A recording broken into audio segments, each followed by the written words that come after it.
You're making six figures. Maybe you've been at this level for a few years. Your income puts you in the top percentage of earners. And yet, when you sit down and look at your broker's account, your investment portfolio, the assets generating passive income, there's almost nothing there.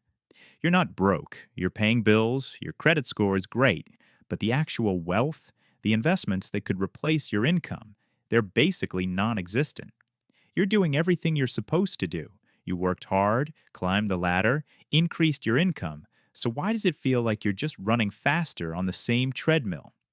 Today, I want to show you the psychological trap high earners fall into and the specific reframe that separates people who make a lot of money from people who actually build wealth. Let me tell you about Marcus, software engineer making $180,000 a year, early 30s, single, no kids.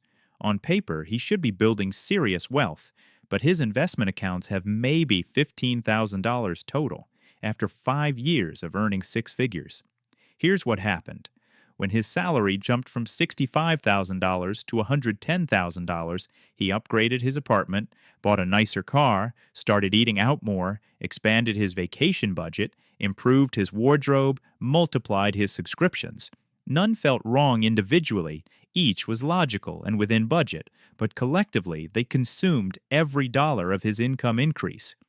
Most people think wealth building is an income problem. Make more money, build more wealth. But that's not how it works.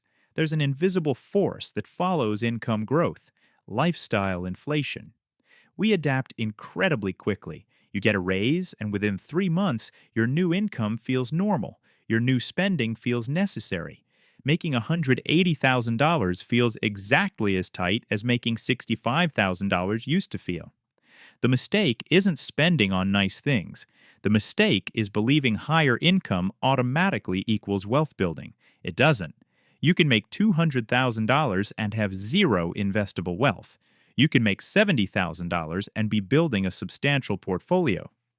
What actually determines wealth building is your savings rate, not your income level. Your savings rate is the percentage you invest rather than spend. Here's the math.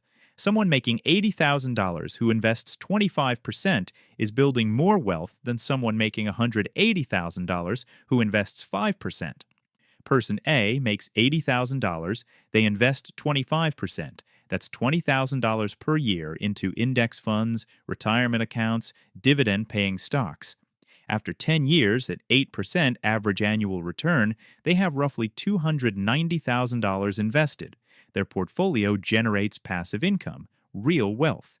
Person B makes $180,000, they invest 5%. That's $9,000 per year. Same 10 years, same returns, they have about $130,000, less than half of person A, despite making more than double the income. The wealth building principle high earners miss, it's not what you earn, it's what you keep and invest. Your savings rate is the engine of wealth accumulation, not your salary. But here's why this is psychologically difficult for high earners. When you make good money, there's social pressure to show it. The nice neighborhood, the reliable car, the ability to pick up the check. These feel legitimate, earned, and that's why they're dangerous. They don't feel like lifestyle inflation. They feel like baseline expectations. There's also this weird phenomenon where making more money makes you feel less capable of investing. When you made $50,000, putting away $200 monthly felt significant. At $150,000, putting away $1,000 monthly feels insignificant. Yet, $1,000 invested compounds at the same rate regardless of your income. High earners fall into the catch-up trap. You delay investing in your 20s focused on career growth. Then you reach your 30s making higher income, but your lifestyle expanded to match. You end up making great money, but investing like someone who makes half as much. The real strategy isn't cutting your income or living like you're broke. It's engineering your savings rate independently of your lifestyle.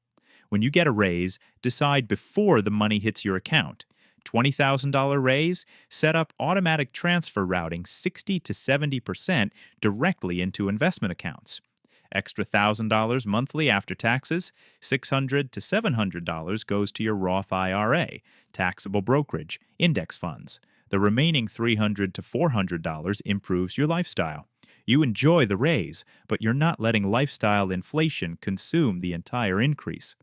This breaks the cycle, not by making more money, but systematically converting income increases into investable wealth before your lifestyle expands. The compound effect is staggering. If Marcus had done this with his raises over 5 years, investing 60% while enjoying 40%, he wouldn't have $15,000 invested. He'd have well over $150,000, possibly more. His portfolio generating dividend income, real assets working for him, and his lifestyle still significantly better than 5 years ago. This requires a fundamental shift in how you think about money. The traditional mindset is I work hard, earn money, spend money, enjoy life. The wealth building mindset is I work hard, earn money, pay my investments first, then enjoy life with what's left. That sounds subtle, but it changes everything. When you pay your investments first, you're acknowledging your future financial freedom is more important than marginal lifestyle upgrades in the present. The psychological barrier is fear of missing out on living your life now. You worked hard for this income. You deserve to enjoy it, and you do. But here's the reframe. Investing isn't delaying gratification, it's redirecting gratification towards something more meaningful than incremental consumption. Would you rather drive a slightly nicer car today or own a dividend portfolio that pays you $2,000 a month in passive income in 15 years? Would you rather live in a luxury apartment today or have enough invested to work less, transition to a job you love, or retire at 55 instead of 70? These aren't hypotheticals. They're the actual trade offs high earners make daily, usually without realizing it. Every dollar you spend above baseline needs is a dollar not compounding in your investment accounts. Over 20 or 30 years, that's not just $1. That's potentially $5 or $7 or $10 depending on returns. When you think in terms of future value rather than present cost, spending decisions change naturally. That $800 monthly car payment becomes $96,000 over 10 years that could have turned into $139,000 invested. That luxury rent premium becomes hundreds of thousands in foregone portfolio growth. The shift is from valuing consumption to valuing ownership. High earners who stay stuck are consuming their income. High earners who build wealth are converting income into assets that generate passive income, dividend streams, portfolio growth, and eventual financial independence. So, how do you implement this? 3 actionable steps. First, calculate your current savings rate. Take monthly income after taxes, subtract monthly investment contributions, retirement accounts, brokerage investments, anything toward wealth building assets, divide investment amount by income. That's your savings rate. Below 15%, you're likely not building wealth fast enough for financial independence within a normal working career. Below 10%, you're on the treadmill indefinitely. Second, set up automatic investment systems before you see the money. Getting a bonus, raise, or income increase? Immediately route 50 to 70% to automated investments. Don't wait to see how you feel. Don't rationalize spending it. The transfer happens automatically same day your paycheck hits.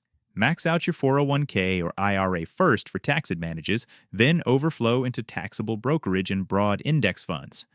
Third, audit subscriptions and recurring expenses every 6 months. I'm not talking extreme minimalism. I'm talking intentional spending. Cancel subscriptions you're not using, downgrade services not providing proportional value. Question whether that luxury gym membership is better than the $30 a month option. Redirect the difference to investments. Even saving $300 to $500 monthly in lifestyle expenses and investing it compounds to massive numbers. The barrier isn't knowing what to do. It's overcoming psychological resistance to living below your income when you could afford more. But living at the edge of your income means you'll always depend on it. Living below your income means building assets that could eventually replace it. One path keeps you trapped, the other creates freedom. Building investable wealth as a high earner isn't about making more money. You're already making good money. It's about escaping the psychological trap that more income automatically means more wealth. It doesn't. The only thing that creates wealth is consistently investing a meaningful percentage of your income over time and letting compound growth work. This isn't a get-rich-quick strategy. This is a get actually wealthy over time reality.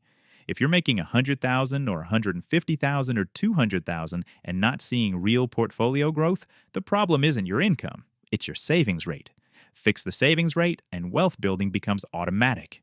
You worked hard to earn that income. Now make sure you're keeping enough to actually build the financial future you deserve, because making money is impressive, but building wealth creates freedom.